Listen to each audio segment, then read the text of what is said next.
আসসালামু আলাইকুম রহমতুল্লাহি ওবরাকাত।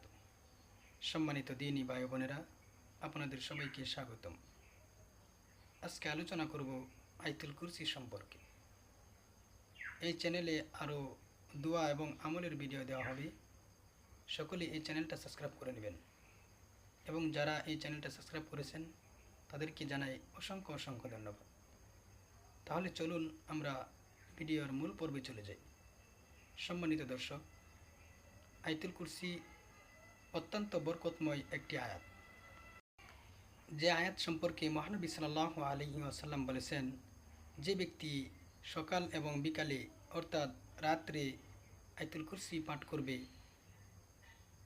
আল্লাহ তাআলা তাকে সর্বপ্রকার বিপদ আপদ থেকে রক্ষা করবে। মহানবী সাল্লাল্লাহু আলাইহি ওয়াসাল্লাম বলেছেন, যে ব্যক্তি প্রত্যেক ফরজ সালাতের পর আয়াতুল কুরসি নিয়মিত পাঠ করে, তার জন্য বেহেশতে প্রবেশের পথে একমাত্র মৃত্যু ব্যতীত আর কোনো বাধা থাকে না।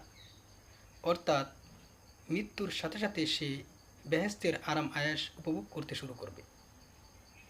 অপর এক হাদিসে এসেছে, একবার নবী করিম সাল্লাল্লাহু আলাইহি ওয়াসাল্লাম উবাই ইবনুল কাবকে জিজ্ঞেস করলেন,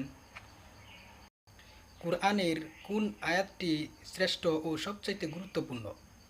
উবাই ইবনে কাব বলেন, তা হলো আয়াতুল কুরসি।